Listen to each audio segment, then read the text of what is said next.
bienvenue dans votre émission Kaay Rap Kaay wane sa bopp Kaay represent hip hop tey nag maa ngi fii cité Alioune Sow ñëw certifié benn gaañ bu xaat gaañ bu tàng jër kii dama ko bàyyi mu présenté wu dama koy bàyyi mu yëngal guitare gi jox leen voice am ñuy soog a commencé émission bi dama koy bàyyi mu wan leen lu saf-saf loolu musta gis si hip hop loolu musta gis si musique loolu musta gis si Kaay Rap tey fii lay xewee si Kaay TV let's go.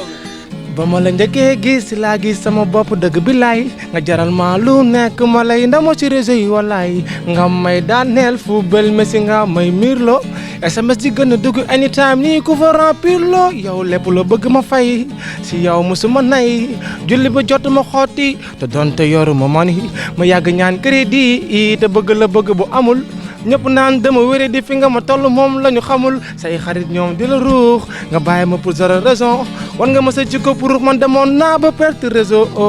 waxoo ma dëgg yow waxoo ma dëgg xale bi waxoo ma dëgg booy Khalifa Ndoumbelane felem fele saraxule Kédougou ngoo est-ce que mën nga rap. waaw mën naa ko parce que mën nga confirmer sénégalais tey mën nga rap. non mais ankay ak maa mën a rap sax donc duñ def dara tungu ne di teew ñu koy natable dañ koy jox suñu microphone mu defal ñu rap tey amul woy de da ñuy andi rap bu xaat ñu xool sa waay mën na rap wala mënu rap c'est à vous de juger let's go. wala boog ok dama dee maa la suul di ñëpp ma yëg ma la avion karaba kiriku mata yóbbu dama siburu mis bu regu xoolu jinax genn simba da nga neex a jat ay du weesu bàyyi deena benn xarit sama bàmmeel nankatu deret du vampire dëmu duma tere yàgg fi ma jëm billaahi birsi naa ko fesal amul sikk sàkk dinaa fesal stade billaahi Khalifa Ndoumbelane disque d'or award wala boog xaama yemal ko foofu wiri door bi dal na balla guru sa gere faas maa ko moom sa collier KSTV